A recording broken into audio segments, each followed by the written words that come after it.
bonjour, bonsoir et bienvenue à la première émission de C'est à ton tour. Mon nom est Kevin Laramie, votre animateur pour cette nouvelle balado-diffusion qui est entièrement dédiée au Tour de France et au cyclisme.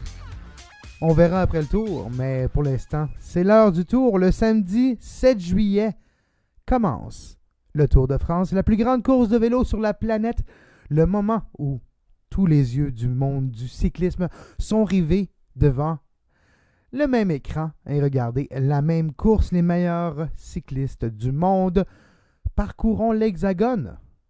3351 km en 21 étapes pour déterminer un gagnant, un maillot jaune, un maillot vert, un maillot à pois et un maillot blanc.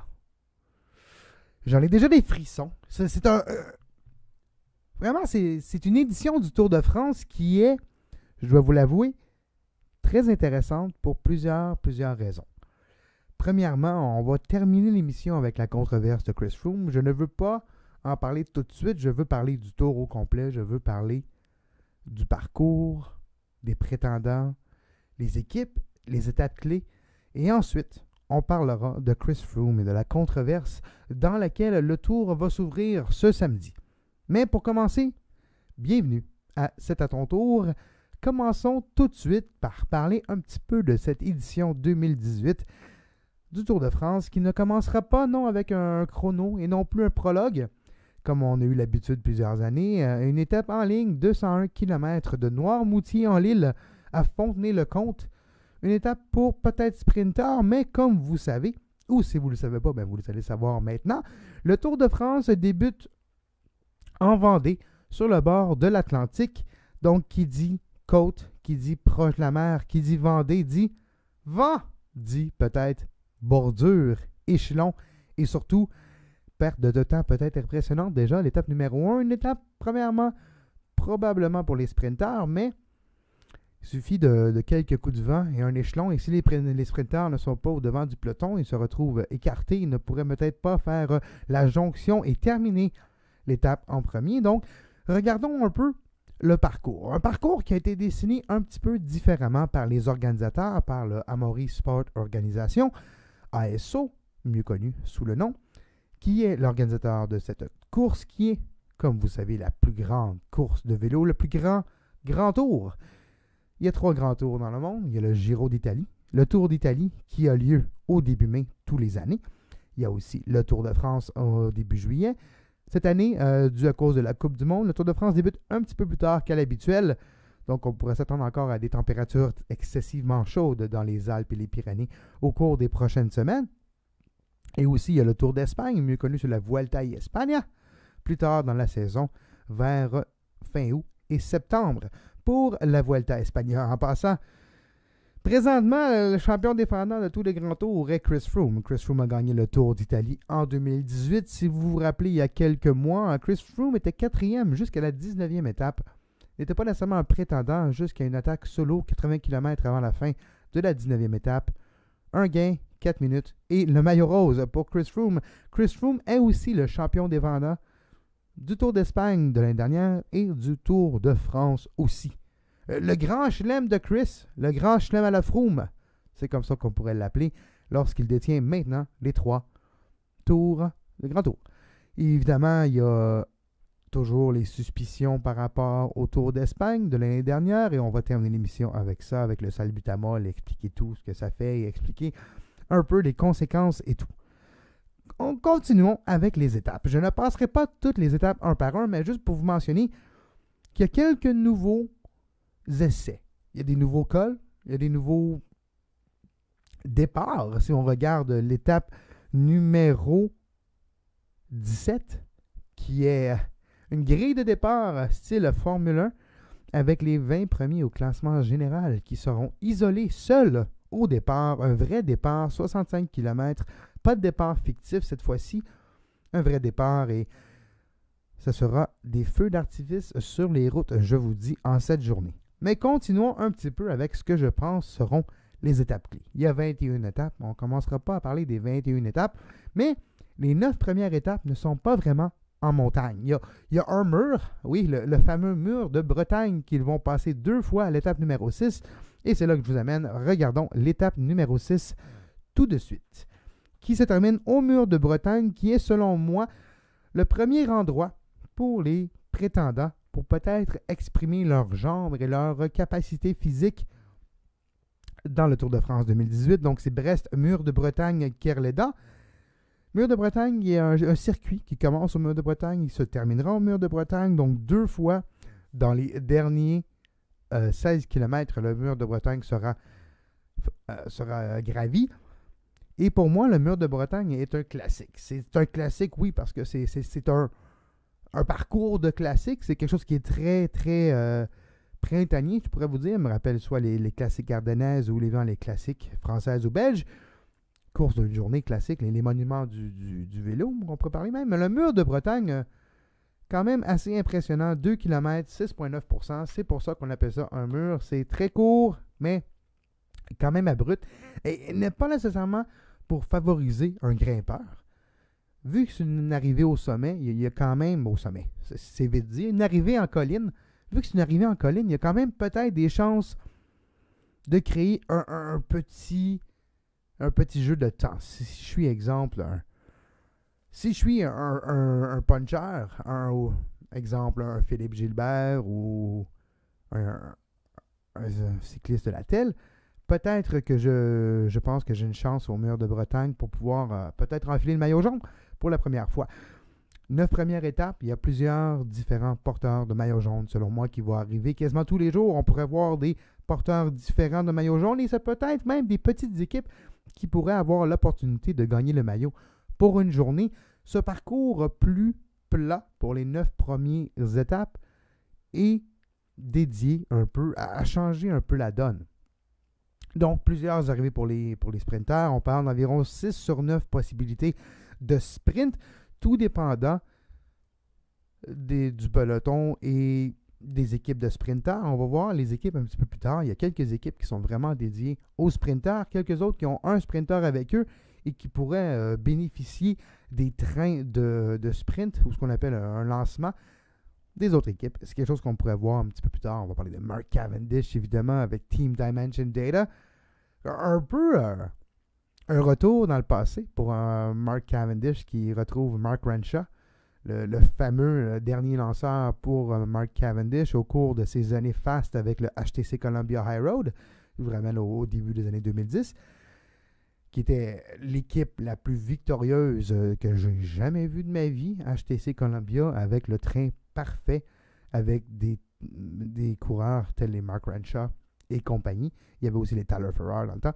Mais l'équipe américaine de ce temps-là, qui est maintenant défunte, a révolutionné un peu le monde du sprint et on est en continuité. Et le sprint a des nouveaux sprinteurs aussi qui s'en viennent, des nouveaux types de sprinteurs au cours des prochaines années. On va regarder ça un petit peu plus tard lorsqu'on va regarder la composition de chacune des équipes.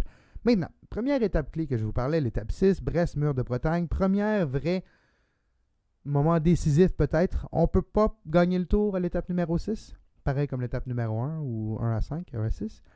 Mais on peut le perdre. On peut perdre le tour sur le mur de Bretagne si jamais nous ne sommes pas bien placés ou bien réagis en fonction de les compétiteurs. Maintenant, après l'étape numéro 6, je vous emmène à l'étape numéro 9 qui est pour moi une étape dont je salive déjà.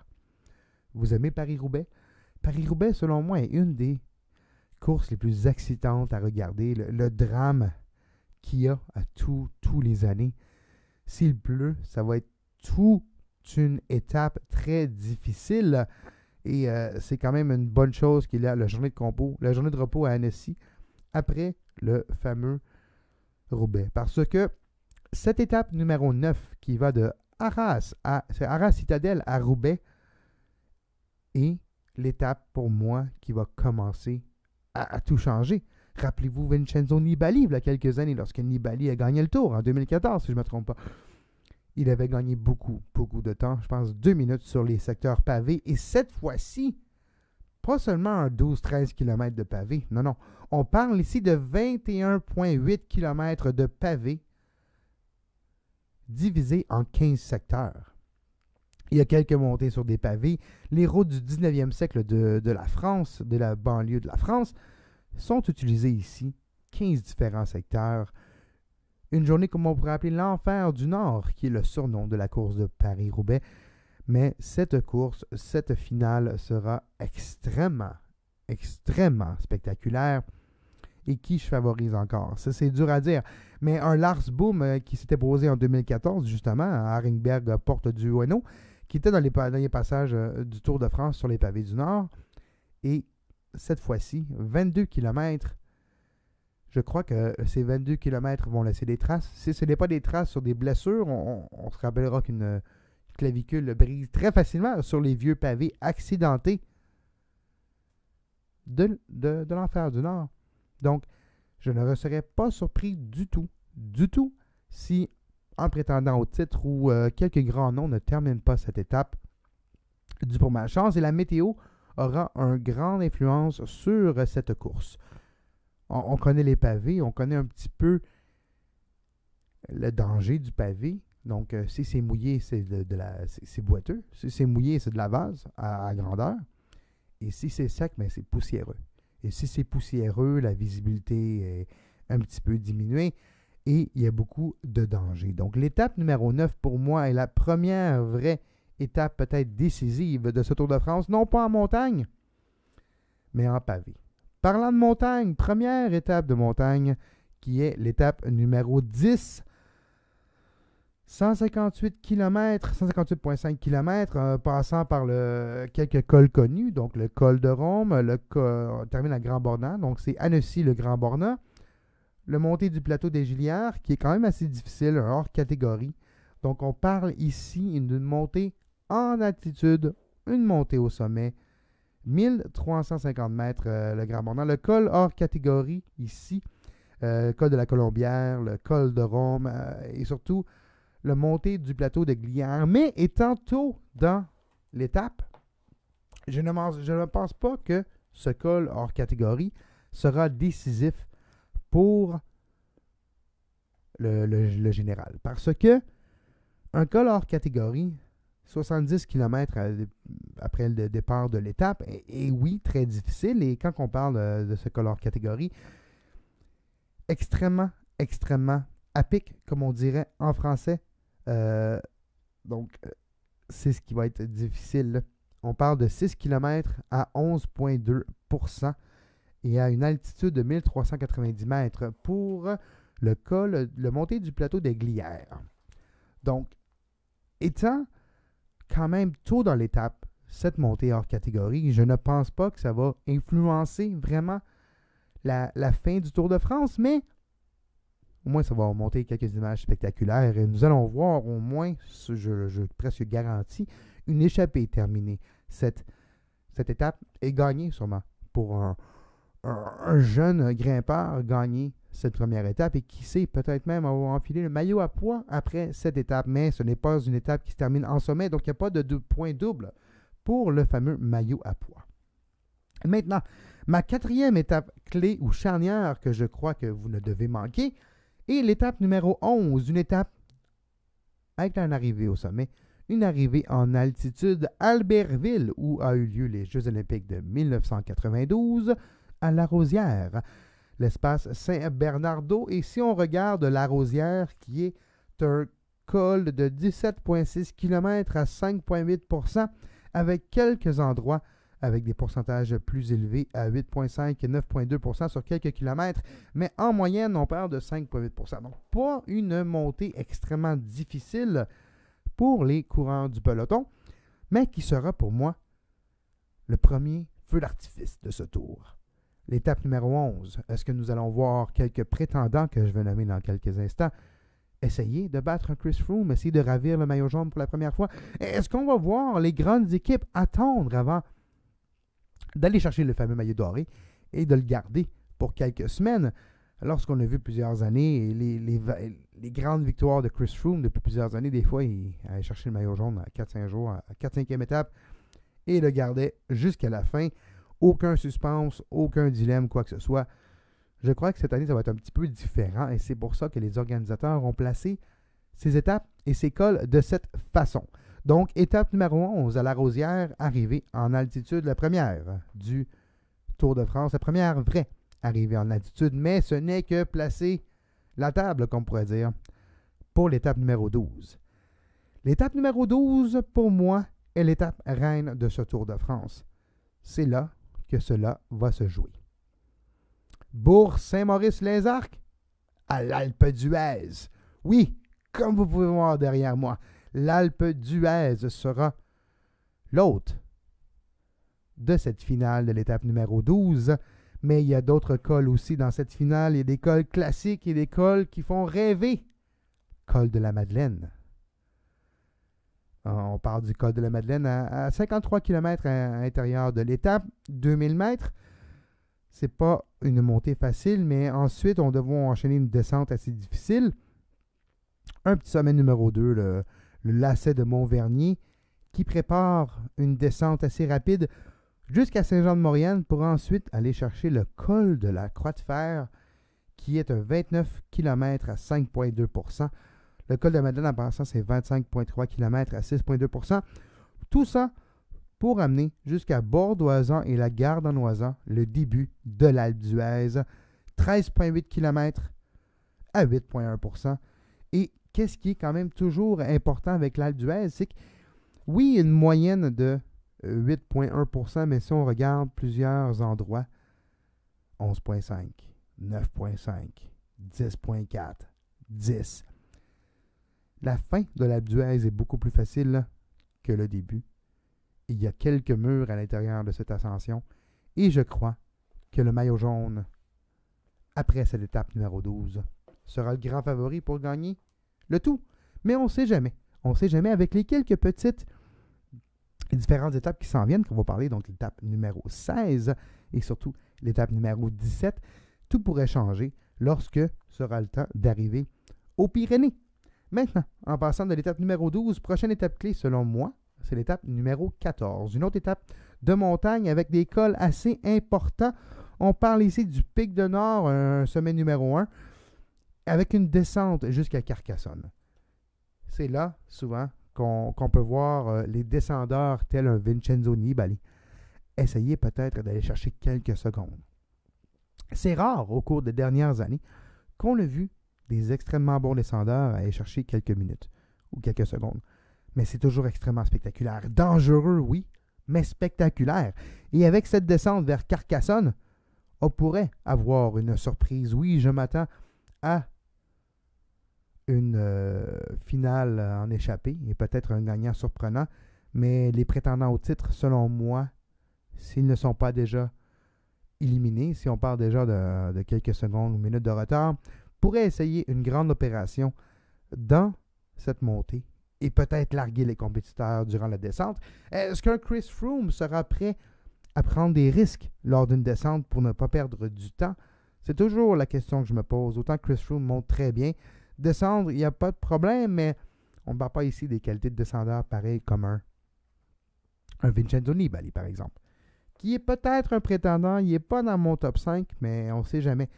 Avec les pavés, avec des descentes comme ça, et avec l'Alpe d'Huez et tout, on ne sait jamais ce qui peut arriver durant les pavés. Donc, si jamais un Chris Froome a un malaise, un problème, une chute, une blessure, pourrait être ouvert. Mais je pense qu'on va avoir un tour un peu différent duquel on s'attend. On va finir avec les étapes et on va parler ensuite des équipes et des prétendants.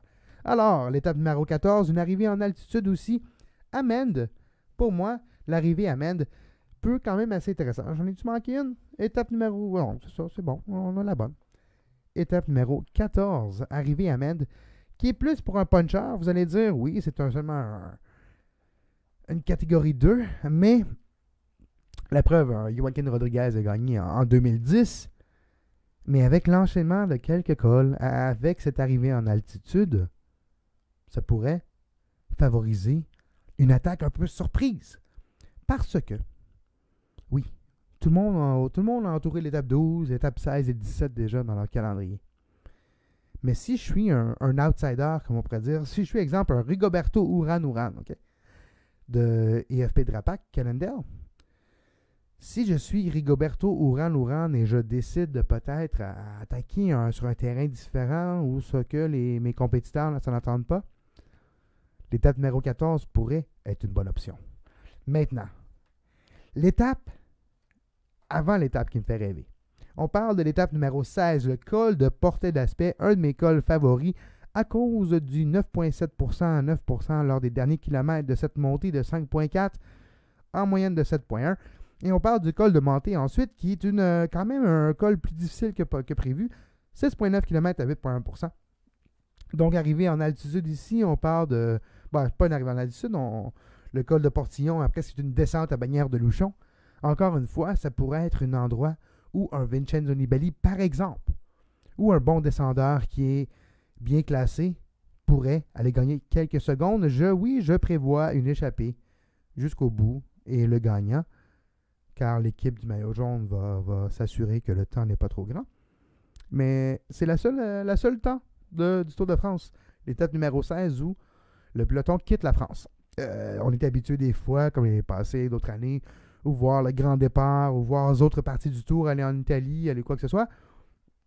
On a vu les Pays-Bas, on a vu d'autres places aussi.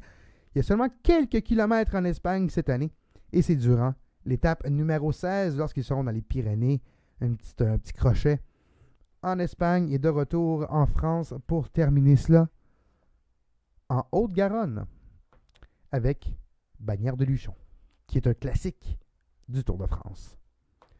Mais l'étape qui me fait rêver, l'étape qui est un peu peut-être le futur du cyclisme et qui est un essai, est l'étape numéro 17. Pour moi, l'étape numéro 17 peut être l'étape qui change tout. Autant pour le Tour de France 2018, autant que pour les grands tours du futur, autant peut-être que pour le futur du vélo. On parle ici du col de Portet à Saint-Lary-Soulan. Le col de Portet est utilisé pour la première fois dans le Tour de France. C'est le sommet du Tour. Donc, on parle ici du souvenir Henri Desgranges, la plus haute montagne franchie par les cyclistes ce Tour d'ici. Un 16 km à 8,7%, une altitude de 2215 mètres. Mais une étape charnière, car 65 km seulement. Une étape sprint quasiment, une étape course, une étape Formule 1. Les 20 premiers au classement général le matin de l'étape numéro 17, le 25 juillet, seront placés selon le classement, avec quelques écarts entre eux. Et les 20 ne sera pas juste un départ fictif comme on est habitué de voir. Le départ est quelques kilomètres plus tard lorsqu'ils sont rendus à l'extérieur d'une ville, le vrai départ réel est donné. Non, cette fois-ci, le départ fictif et le départ réel, c'est la même chose. Donc, en rentrant dans les Hautes-Pyrénées, de Bagnères de Luchon jusqu'à Saint-Lary-Soulan, en passant dans les Hautes-Pyrénées, passant par la Haute-Garonne, cette étape de 65 km sera des feux d'artifice, sera des attaques constantes. Et l'étape commence tout de suite avec quasiment une montée avec le col de Péressourde. Avec la montée de Péressourde pour terminer ce col, on parle de 14,9 km à 6,1% d'ascension. Ensuite, le col de Val-Lauron-Azet, 7,4 km à 8,3%, mais qui risque d'être une nouvelle star du Tour de France, le col de Portet, pour la première fois, 16 km à 8,7%. Et ne pas oublier les quelques derniers kilomètres de ce col viennent d'être pavés, viennent d'être asphaltés. Il y a quelques semaines, étaient encore des cols de roche, si on regarde les années précédentes, jamais été utilisés. Vous pouvez voir sur YouTube, le Global Cycling Network et d'autres endroits ont déjà fait l'exploration de ce col de Portet avant qu'il soit asphalté. Mais le ASO a mentionné que oui, il sera asphalté, mais pas à 100%. Nous voulons garder un peu le cachet difficile, le cachet non organisé, non pavé, un petit peu nature, un petit peu chaotique de cette route. Donc le col de Portet vous donnera des images extraordinaires à la télévision, vous donnera aussi des moments d'inattention, on ne sait jamais, une roche sous le vélo, des fois, peut changer tout la chance qu'on a lors de ce col. Mais le col de Portet, surtout avec le 65 km comme étape, on parle ici de possibilités d'artifice, d'attaque et d'isolation des prétendants à cause qu'ils partent tout seuls en avant. Donc, c'est ce qui va vraiment être intéressant de voir s'il y a quelques prétendants qui vont se mettre ensemble, faire une petite accord entre eux pour dire, OK, on se protège, on aide, on attaque, 1, 2, 3, on essaie d'isoler le maillot jaune et peut-être aller gravir le maillot jaune. Donc, le col de Portet pourrait être extrêmement décisif dans ce Tour de France. Et c'est l'avant-dernière chance, vraiment, pour les prétendants d'aller chercher quelques secondes ou d'aller ravir le maillot jaune à celui qui le tiendra le matin du 17. On parle du 18 maintenant, un petit peu une étape de transition avec la dernière étape de montagne, qui est l'étape numéro 19 et qui est ma dernière étape à cause que c'est la dernière chance. Mais on parle ici d'une dernière chance avec quelques cols très connus, même si ce n'est pas une arrivée en altitude, c'est une arrivée en descente. Donc on parle ici du col d'Aspin, le col du Tourmalet, le col des Bordères et le col d'Aubisque, sans oublier le col du Souloir. 2 hors catégories durant cette étape, avec une étape en descente jusqu'à l'Aron. Le col d'Aubisque est un col très difficile aussi. On parle de col d'Aubisque. Il y a de 6 km à 8,9 %. Il y a plusieurs à 9 % aussi. Il y a quelques faux plats. C'est l'enchaînement col de Bordère, col d'Aubisque qui fait que c'est encore plus difficile aussi. Donc, l'étape de la dernière chance pour les possibles prétendants au titre de vainqueur du Grand Tour du Tour de France.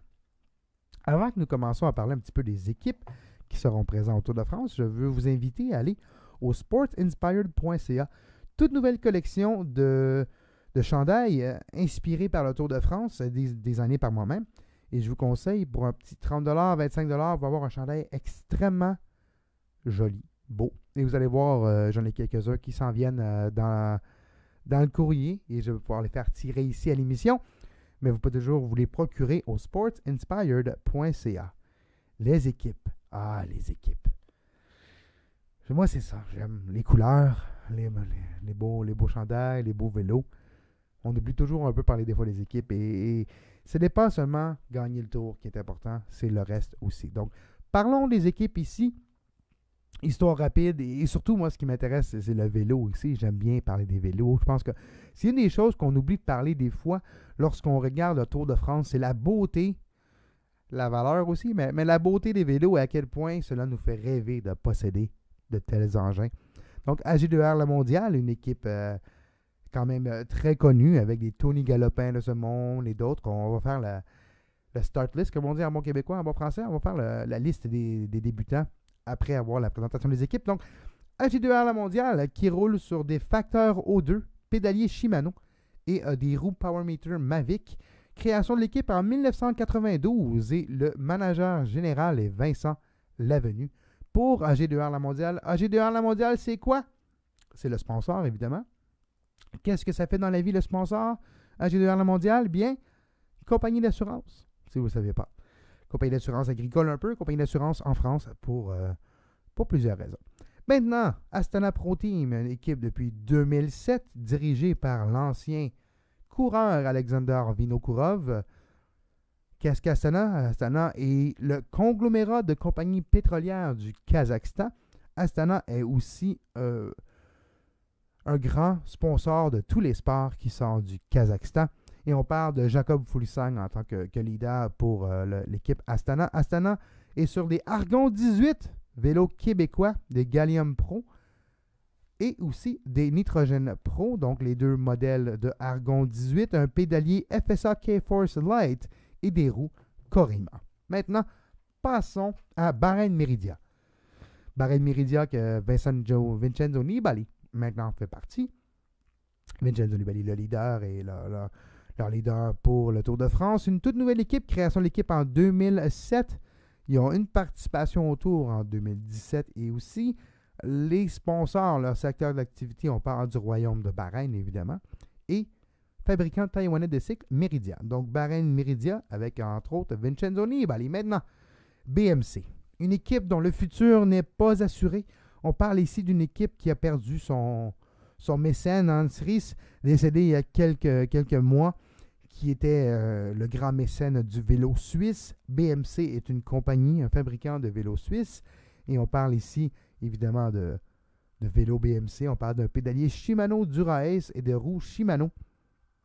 Avec leur favori, Richie Porte, qui revient d'une grosse blessure l'année dernière au Tour de France. Maintenant, Bora Hansgrohe. On parle ici de la création de l'équipe en 2010. C'est l'ancienne Team NetApp, si vous vous souvenez, qui était une équipe pro-continentale qui avait fait le saut en UCI World Tour quelques années plus tard. Depuis 2017, et l'équipe avec ce nom, l'équipe connue pour avoir un certain Peter Sagan dans son équipe. Bora, anciennement avec Argon 18, maintenant sur des vélos Specialized, S-Works Vengé et un pédalier Shimano Dura-S. Évidemment, on parle aussi de Cofidis maintenant, une équipe continentale professionnelle qui a reçu une invitation Wildcard, une invitation des organisateurs du Tour pour faire partie de ce Tour de France. On parle ici de Nasser Bouhanni, le sprinter, qui est probablement le nom le plus connu de cette équipe. Société de crédit en ligne, c'est ce que fait Cofidis, donc tout ce qui est bancaire et crédit en ligne.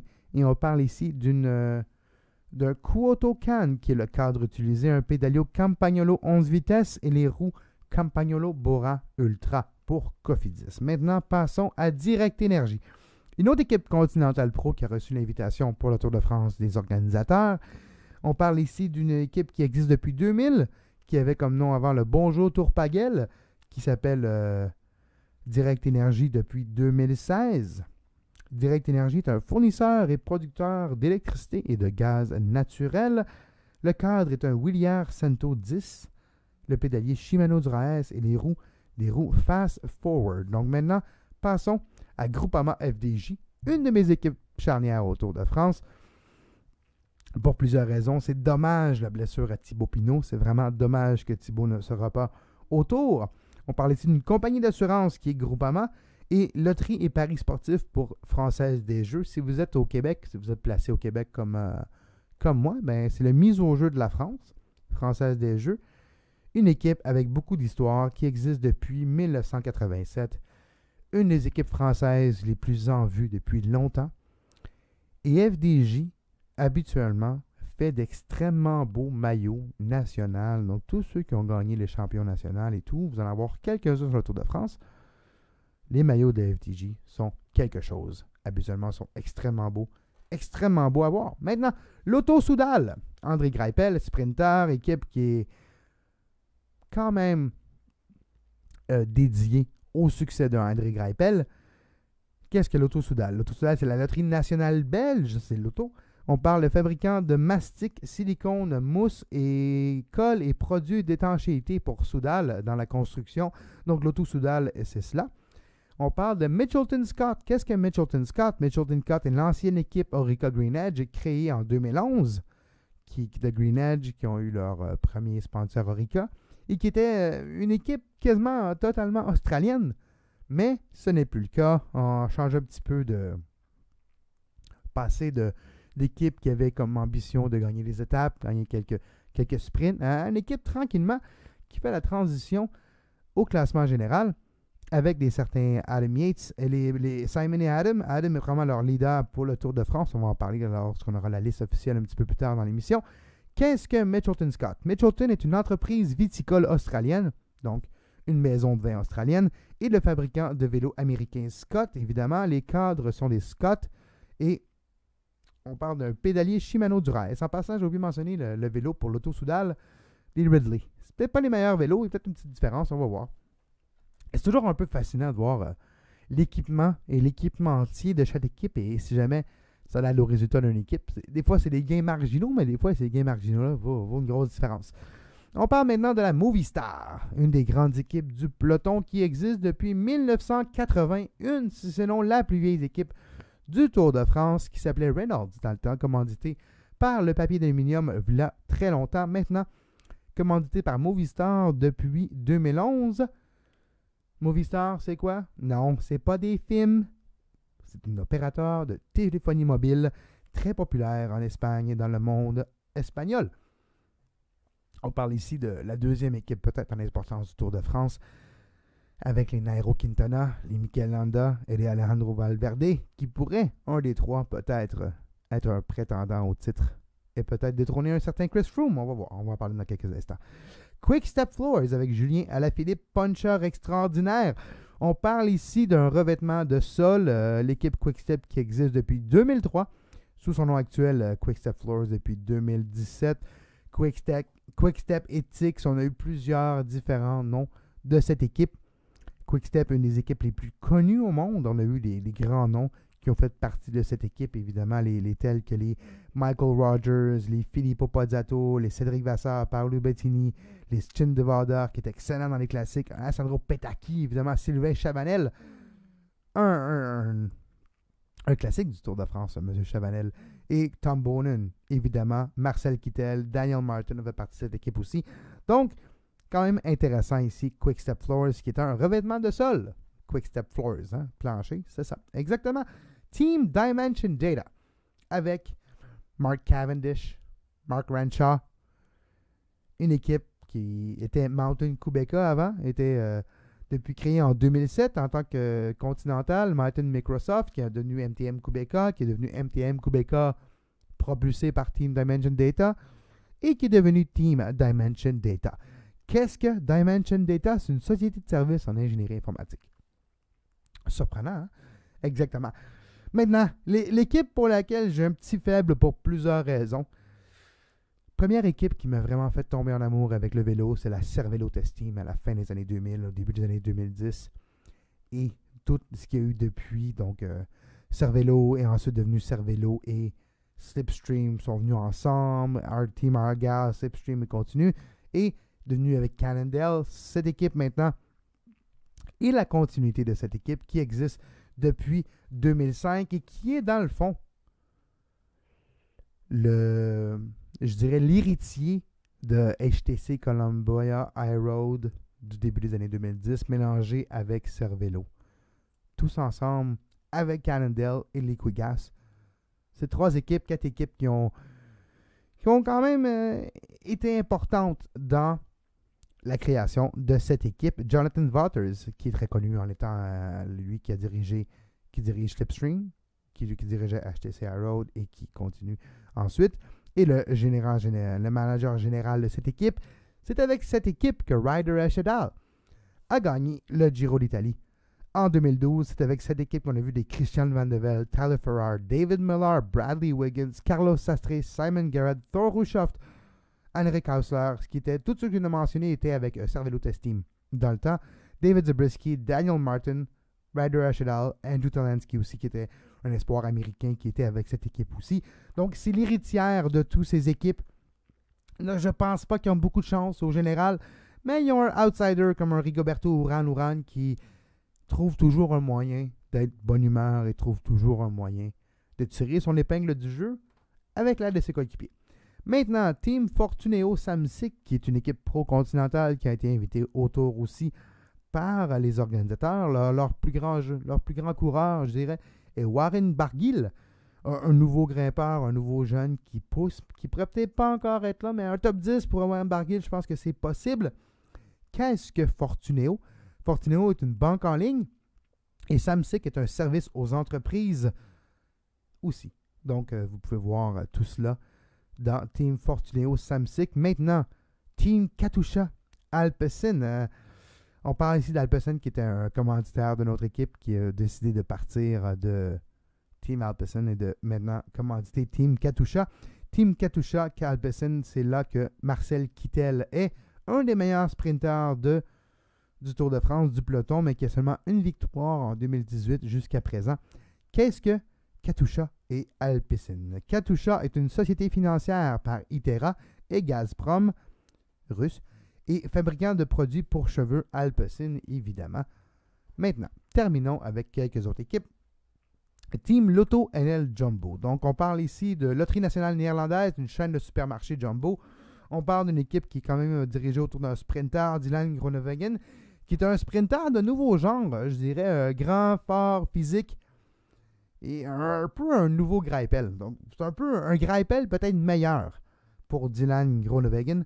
Donc, on parle ici de Team Lotto Jumbo. Maintenant, les gros canons. On parle de Team Sky. Qu'est-ce que Team Sky? Sky, évidemment, opérateur de télévision par satellite. Le groupe de Rupert Murdoch de l'Angleterre. Chris Froome, évidemment, est leur leader avec le directeur général Dave Brailsford. Terminons avec Team Sunweb, tour opérateur suisse. Sunweb, c'était l'ancien Alpecin il y a quelques années. C'est avant qu'Alpecin parte, il était là. Donc, on parle ici de l'ancienne Shimano Memory Group. On parle de l'ancienne Team Shimano. Skell Shimano, c'est l'héritière de cette équipe. Team Sunweb avec leur leader Tom Dumoulin, qui est pour moi un des prétendants au titre. Tom Dumoulin, vainqueur du Giro d'Italie, du Tour d'Italie en 2017, roule sur des Giants, Shimano Dura-Ace et les roues Giant, pour être une équipe très importante. On parle de Trek Segafredo, une équipe qui en a perdu un petit peu au cours des dernières années, mais commandité par un des meilleurs cafés italiens. Je pense que c'est quand même très bon. Et Trek, des vélos qui est quand même très bon, sont évidemment sur des Trek Madone, Shimano Dura-Ace et les roues Bontrager qui est mes deuxièmes roues favoris, je dois dire. J'aime bien les Bontrager. Je n'ai pas sans le budget pour en avoir, mais je les aime bien. Trek Segafredo, qui est une des équipes. On termine avec UAE Team Emirates, qui est fondée par les Émirats, les Émirats Arabes Unis et Abu Dhabi, évidemment. On parle de leur leader Dan Martin, qui a terminé le Tour 2017 avec un dos fracturé, sans le savoir.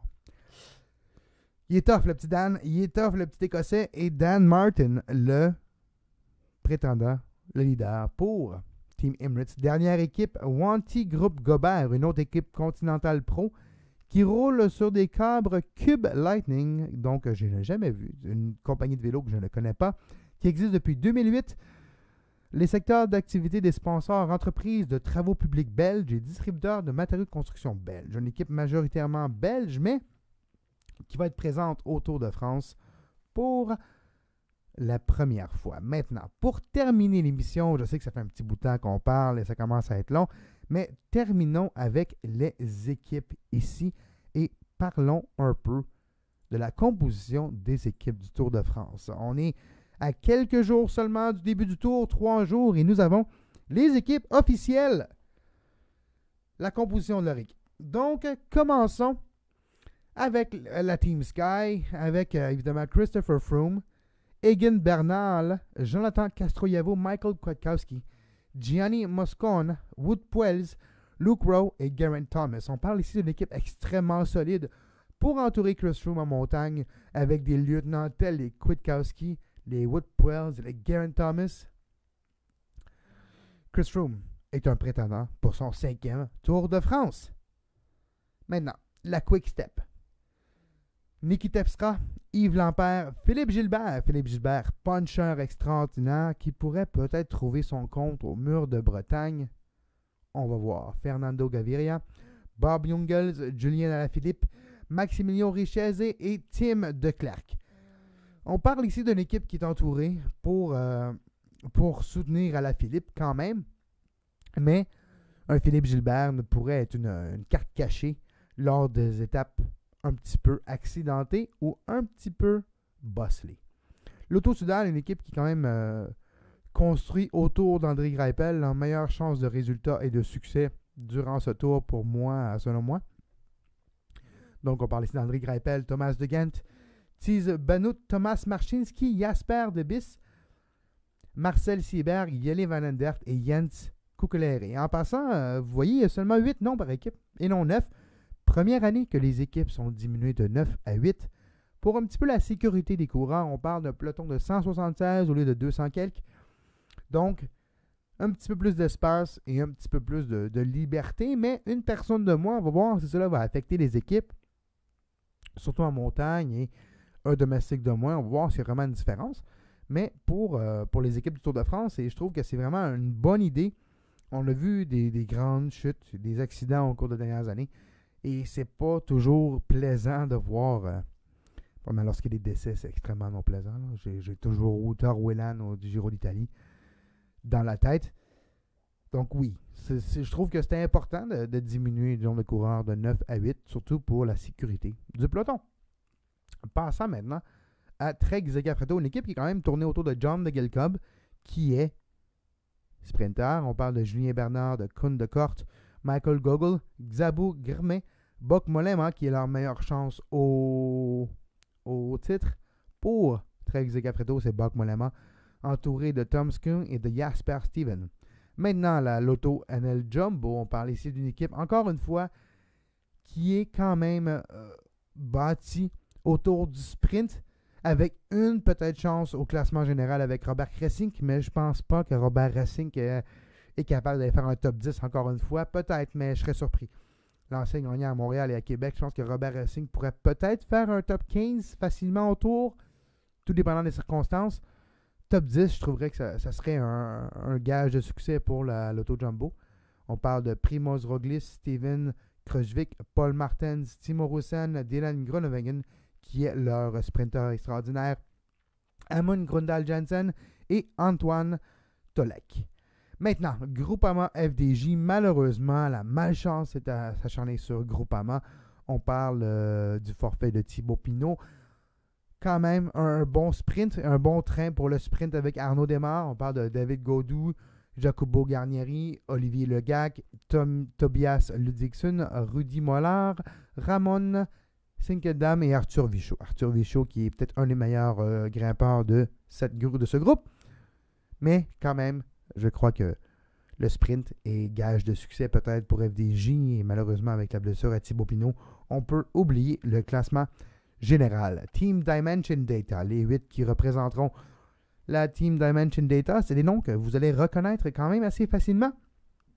Et des noms qui se connaissent très bien. On parle de Edvald Boasson-Hagen, un classique avant-dernier lanceur pour Mark Cavendish avec les Mark Renshaw. Donc on parle de Mark Cavendish, Edvald Boasson-Hagen, Tom Jelte-Slagter, Mark Renshaw, Reinhard Jens van Jensgid, Serge Pauls, Julien Vermont et J. Robert Thompson. On parle de Cavendish, Boasson-Hagen, Slagter, Renshaw au moins dans le train. On parle peut-être du meilleur train du peloton, au moins le plus expérimenté. Et des fois, lors des épreuves nerveuses du début du Tour de France, l'expérience peut venir en aide. Et je ne serais pas surpris de voir que Mark Cavendish, la fusée du Mans, aller chercher peut-être une victoire au moins en ce Tour de France. Katusha Alpecin, une autre équipe qui entoure ici un sprinter, on parle de Marcel Kittel, entouré de Inur Zakarin, Tony Martin. Tony Martin qui est un des meilleurs contre-la-montre au monde. On va seulement le voir gagner le contre-la-montre. Si ce n'est pas pour Tom Dumoulin, on va voir. C'est quelque chose de peut-être intéressant. Mais Tony Martin qui va être utilisé aussi dans le train pour Marcel Kittel. Pavel Kochekov, Ian Boswell, Robert Keselowski, Nit Poulit et Rick Zabel. Maintenant, une des équipes qui est fascinante pour moi. Movistar, le monstre à 3 têtes. On parle du monstre avec une tête de Quintana, une tête de Valverde et une tête de Landa. Est-ce qu'avoir 3 leaders est dangereux dans une équipe? Oui et non. On a 3 leaders au début, mais croyez-moi, là, à part Valverde, qui a peut-être une historique un petit peu d'attitude, puis vouloir être une carte cachée, puis vouloir courir pour lui, là, Michael Landa va décider assez rapidement que c'est son année et que c'est son équipe. Selon moi, Landa pouvait battre Froome l'année passée, mais ça donnait mal. Il était le lieutenant de Froome, donc il ne pouvait pas le dépasser. Mais Landa, cette année, a des ambitions. Et je crois qu'il va y avoir une sélection interne et que Landa, sur la route, va prouver à Valverde et à Quintana qui est meilleur.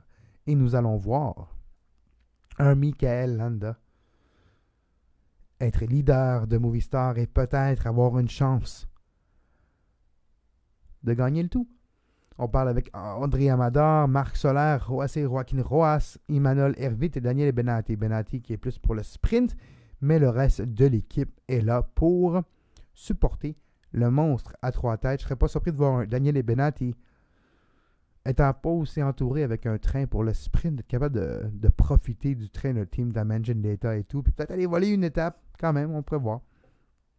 Bora, une équipe qui est quand même dédiée au maillot à poids, au maillot vert, et à Peter Sagan. Peter Sagan qui a été disqualifié l'année dernière après l'étape numéro 3 ou 2, après les quelques premières étapes pour un contact sévère avec Mark Cavendish et pour un petit coup, et qui a mis fin au tour de Cavendish et aussi de Peter Sagan. Donc on parle de Bora ici. Maciek Bodnar, Marcus Burkhardt, Raphaël Maïka qui est leur meilleur grimpeur ici pour Bora. Grégor Mulbarer, Daniel Haas, Paweł Polianski, Peter Sagan, évidemment champion du monde depuis 3 ans, je crois, et Lukas Pöstlberger. Maintenant, passons à BMC. Le grand retour de Richie Porte après les grandes blessures de l'année passée, supporté avec un TJ Van Garderen qui est son lieutenant dans les montagnes, avec un Damiano Caruso aussi, le vétéran italien maintenant avec BMC, lieutenant de montagne, avec un Greg Van Avermaet qui est là aussi peut-être quand ça sera un petit peu plus bosselé pour aller chercher peut-être un petit maillot jaune au début de semaine, début du tour, je ne serais pas surpris de voir ça. Un Patrick Bevin, Simon Gerrans qui est là aussi pour supporter un Richie Porte, l'ancien de la Cervélo Team de Orica Green Edge est maintenant rendu avec BMC. Stéphane Kung et Michel Char terminent la sélection pour l'équipe suisse qui en est sûrement à son dernier Tour de France malheureusement.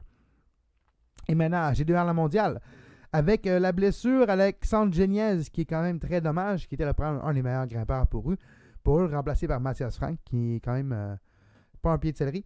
On parle ici de Alexis Voironov, Tony Galopin, Romain Bardet, Pierre Latour, Axel Daumont et Sylvain Didier. À GR la mondiale, tous derrière Romain. Romain, meilleure chance de succès pour AG2R la mondiale, en montagne surtout, et au Tour de France. Je m'attends à un top 10 de Romain Bardet.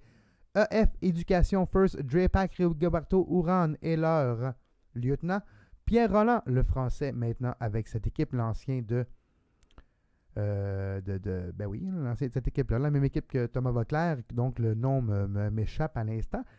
Mais Pierre Rolland, Taylor Finney, qui est un des meilleurs contre-la-montre américains, jeune, ancien, vice-champion du monde avec un Eagle, fini troisième dans le temps, en championnat du monde junior en 2010. Taylor Finney, Seb Van Mark, Daniel Philippe Martinez, Simon Clark, Thomas Scully et Lawson Craddock terminent l'équipe Éducation First Drapac et Cannondale. Maintenant, Astana, Jacob Fulsang, Jesper Hansen, Magnus Kurt Nielsen, Michael Valgren, Omar Freil, Luis Leon Sanchez. Le fameux Luis Leon Sanchez, qu'il ne faut jamais oublier lorsque ça monte et qui peut être un extrêmement bon lieutenant avec son expérience et avec ses capacités de lire de lire la course, capable d'avoir le bon pouls de la course. Je pense que Jacob Fulsang va beaucoup bénéficier de Luis Leon Sanchez.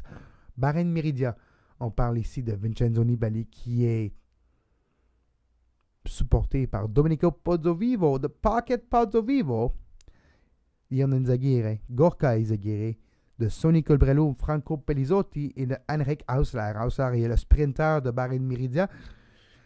Je suis quand même assez content de voir Henrik Hausler de retour au Tour de France. Les 8 dernières années, n'ont pas été faciles pour Henrik Hausler, qui n'a jamais réussi à aller chercher le même type de forme qu'il avait lorsqu'il était avec Cervélo Team, qui a passé proche du maillot vert, passé proche du sprint, il a passé proche de battre Cavendish à quelques fois lors de la fin des années 2009, 2010 et 2011. Donc, Henrik Hausler, qui a eu quelques difficultés, est avec IM Cycling et d'autres, et des équipes qui ont malheureusement pas bien tourné et qui ont fait banqueroute, je lui souhaite un bon Tour de France maintenant, Henrik, avec Bahreïn Merida. Fortunéo, on parle de Warren Barguil, Maxime Bouet, Éric Gesbert, de Romain Hardy, Kevin Le Danois, Amel Moinard, Laurent Pichon et Florian Vachon. Une équipe qui est faite pour supporter Barguil dans les montagnes. Est-ce que Barguil peut faire un top 10? Un top 10 pour Barguil, pour une équipe Continental Pro, serait un grand succès. Direct Énergie maintenant, Liliane Calmejane, Sylvain Chavanel, le fameux vétéran, Reine Taramé, le meilleur Estonien de l'histoire de l'Estonie en vélo, Jérôme Cousin, Romain Sicard, Damien Gaudin, Fabien Grelier et Thomas Bouddha. Reine Taramé est le leader de Direct Énergie. Sur la route, Sylvain Chavanel pourrait se retrouver dans quelques échappées. Et un certain 14 juillet, toujours intéressant de regarder ce que Sylvain Chavanel va faire lorsque c'est le temps. La Marseillaise, Coffee Days, Christophe Laporte, Dimitri Clet, Nicolas Edette, Jesus Herrada, Daniel Navarro, qui est leur lieutenant en montagne, Anthony Perez, Julien Simon et Anthony Turgis. On termine avec les dernières équipes rapidement ici. Donc, Wanty, Groupe Gobert, Thomas Degan, Timothy Dupont, Guillaume Martin, Marco Minard, Johan Offredo, Andrea Pascalon, Dion Smith et Guillaume Van Keswick. Pour Wanty, Groupe Gobert, leur but cette année, c'est de passer à la télévision. En échappée, on se met dans l'échappée, on fait voir les commanditaires et on se fait voir à la télévision. C'est probablement le seul objectif de Wanty. Team Sunweb, qui est selon moi l'équipe numéro 3, avec le troisième meilleur prétendant au titre, selon moi, avec un Tom Dumoulin frais à comparer à un Chris Froome qui a couru les 1, 2, 3 derniers grands tours. Il les a gagnés, mais il les a courus. Est-ce que le Giro d'Italie 2018 coûtera la fraîcheur de Chris Froome pour le Tour de France 2018? C'est ce que l'on va voir. Team Sunweb, Soren Kragh Andersen, Nikias Hart, Tom Dumoulin, les leaders, entourés de Laurens Stendam en montagne, Simon Geschke, Chadaga, Michael Matthews aussi, champion surprise du maillot vert l'année dernière. Est-ce qu'il sera capable de rééditer son exploit? Mais malheureusement, Michael Matthews aura quelques responsabilités avec leur leader Tom Dumoulin cette année, donc peut-être pas, mais on va voir. Et l'équipe se termine avec Edward Theuns, Mitchelton Scott avec Jack Bauer, Luke Durbridge, Matthew Heyman, Michael Hepburn, Damien Hawson, Daryl Impey, Mikel Nieve et Adam Yates. Adam Yates entouré de Michael Nieve, Daryl Impey et de Michael Hepburn pour la montagne, aussi de Luke Durbridge pour le contre-la-montre et en montagne. Une équipe quand même assez bonne. Jack Bauer, domestique extraordinaire, super domestique, qui pourrait même se retrouver peut-être dans quelques échappées. Adam Yates, un peu jeune peut-être pour un top 5.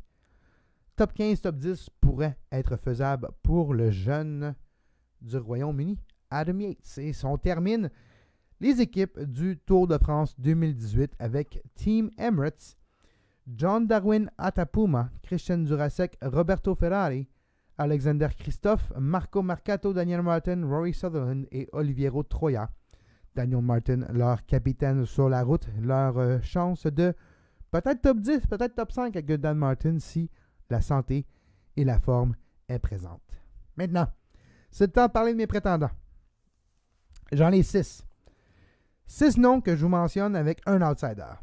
Évidemment, Chris Froome. Tant que personne ne le bat sur la route, il se doit d'être vos favoris. Malheureusement, pensez ce que vous désirez avec tout ce qui est salbutamol et tout, je vous comprends, mais Chris Froome, jusqu'à preuve du contraire, est le favori pour le Tour de France 2018. Selon moi, Mikel Landa et Nairo Quintana vont terminer sur le podium avec lui. Le monstre à 3 têtes va devenir un monstre à 2 têtes. Est-ce qu'un des deux sera prêt à sacrifier leur place pour le podium pour peut-être aller gagner ce Tour de France? C'est toujours la question. Ou est-ce qu'ils vont se contenter de suivre Froome et de rester en arrière et de ne pas risquer leur position? C'est toujours là la question. Mais selon moi, Mikel Landa est peut-être le plus grand prétendant au titre de Chris Froome cette année. Nairo Quintana, peut-être 4e dans mon top 5 parce que je mettrais Tom Dumoulin en 3e place.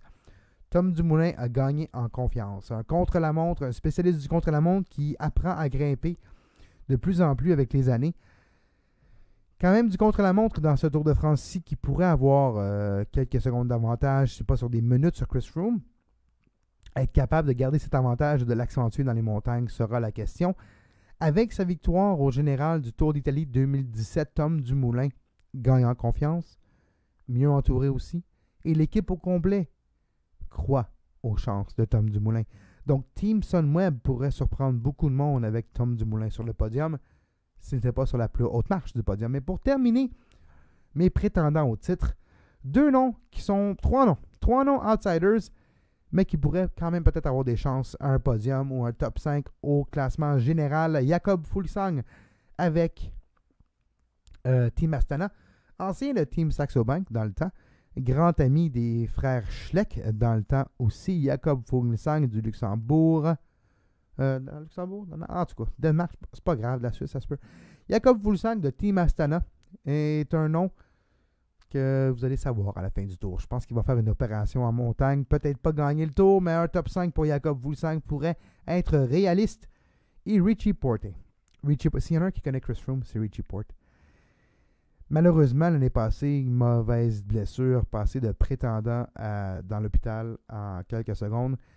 On va voir si Richie Porte a retrouvé la confiance et la forme qu'il avait.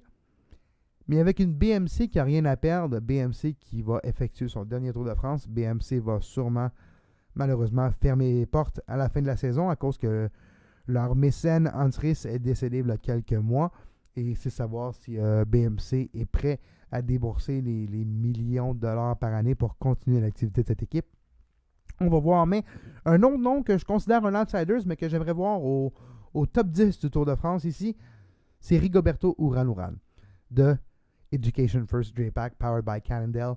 Je pense que Rigoberto Urán pourrait être un top 10 dans ce Tour de France et être une belle histoire et une belle marque de succès pour Cannondale.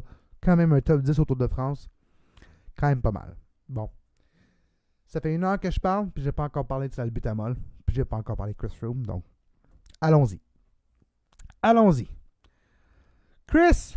Qu'est-ce que je pourrais dire à propos de Chris? Alors,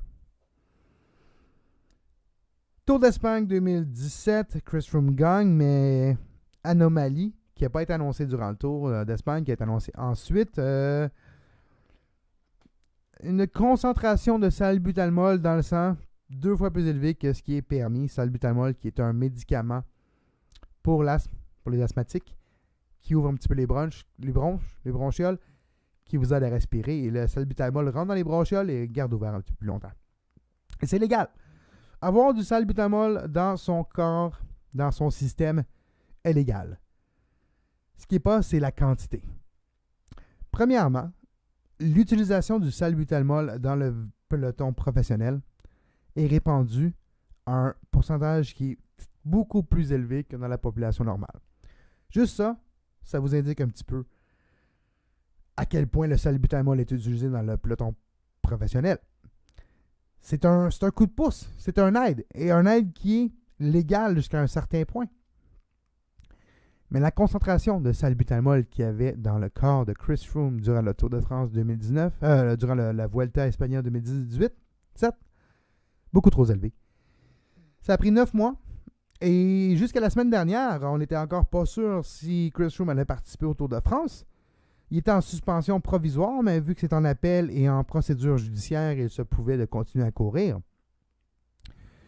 Et l'UCI et le tribunal arbitral du sport ont mentionné, ils ont blanchi Chris Froome il y a 2 jours. Ils ont enlevé tout doute de malfaisance de la part de Team Sky et de Chris Froome. Mais le mal est fait. La réputation est touchée et c'est pas la première fois. Pas la première fois que Team Sky a des résultats de salbutamol très élevés pour ses coureurs. On parle de Bradley Wiggins en 2011 ou en 2012 aussi. Donc, c'est pas la première fois que des médicaments pour asthme ou médicaments, et à quel point ces médicaments sont acheminés vers Team Sky et débarrassés et cachés et... Alors, exactement. Donc, jusqu'à récemment, l'ASO, les organisateurs du Tour de France, avaient même banni Chris Froome, avaient demandé à Chris Froome de ne pas participer au Tour de France en disant qu'ils vont bloquer la participation de Chris dû au fait que, bien, l'organisation du Tour se permet d'exclure un coureur qui pourrait entacher la réputation du Tour, entacher la réputation du sport. Mais ça ne tient pas devant les tribunaux arbitraux du sport, ces choses comme ça. Surtout lorsque l'UCI et WADA blanchit Chris Froome. Ce qui a lié les mains de ASO, et ASO a dû enlever son règlement ou juste ne pas l'appliquer et laisser Chris Froome courir. Chris Froome sera au début du Tour de France samedi. Mais il y a un petit goût dans ma bouche que j'aime pas. Il y a un petit goût qui s'appelle le doute que j'aime pas bien. Et malheureusement, à cause de l'histoire récente du sport et récente que je pourrais parler même jusqu'à 19 ans, un certain Lance Armstrong et depuis, plus rien n'est pareil. Même chose pour un Bradley Wiggins. Et maintenant, c'est Chris Froome. Est-ce que la sécurité de Team Sky et de Chris Froome peut être assurée? Il y a beaucoup de grogne chez les partisans. On ne sait jamais ce qui peut arriver dans une course de vélo. Mais c'est une histoire à suivre. Est-ce que le Tour va être seulement l'histoire de Chris Froome et tout le monde va parler de salbutamol et de Chris Froome? Est-ce qu'il va y avoir des petits puffers, des déguisés en inhalateur sur le côté de la route? On va en entendre parler. Ça, c'est pas une histoire qui va arrêter demain matin.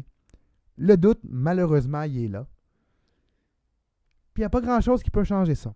Surtout quand vous êtes sur une lancée que vous avez gagné le Tour de France, la Vuelta Española, le Giro d'Italie, puis vous allez peut-être gagner encore une fois le Tour de France. Là. Toute une lancée que ça n'a jamais été fait. Là. On n'a jamais vu, à part Alessandro Petacchi, Marco Pantani en 98, qui avait gagné le Giro d'Italie et ensuite le Tour de France. Et on sait très bien que Marco Pantani n'a pas gagné son Giro d'Italie et son Tour de France clean. Mort d'une overdose quelques années plus tard, overdose de cocaïne, mais qui a été pris pour dopage plusieurs fois durant sa carrière. Donc oui, les suspicions sont là. Est-ce qu'on a des preuves? Présentement, c'est des allégations qui ont été blanchies. Mais le doute, il subsiste. Le doute, il est là. Puis moi, c'est tout ce contre Chris. En 2018, tout contre Chris.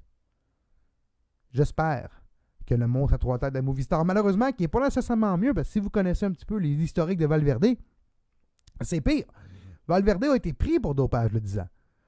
Donc, oui, on parle ici d'une histoire complexe et qu'il n'y a pas de bonne ou de mauvaise réponse. Mais moi, pour la beauté du sport, j'espère qu'un Tom Dumoulin va être capable de réussir l'improbable et de gagner un grand tour, gagner le Tour de France pour un contre-la-montre. Ça serait chapeau. Et Tom Dumoulin est le coureur à laquelle je me range derrière. Et je souhaite un bon tour à tout le monde. Premièrement, merci beaucoup de nous avoir écoutés. Ceux qui nous écoutent en direct présentement, ceux qui vont nous écouter sur le balado-diffusion, ça va être disponible sur le sportspodcastingnetwork.com, disponible aussi sur iTunes, Balado Québec, partout où vous avez vos balados-diffusion dans les prochaines journées. Et on se revoit le 7 juillet au soir, après la première étape, avec la deuxième épisode, mais la première épisode quotidienne de C'est à ton tour qui commence en fin de semaine. Donc, vous pouvez me suivre sur les réseaux sociaux à commercial Kev Laramé, sur Facebook Kevin Laramé ou sur Instagram aussi @Kev Laramé. Et jusqu'à la prochaine fois, je vous souhaite bon vélo.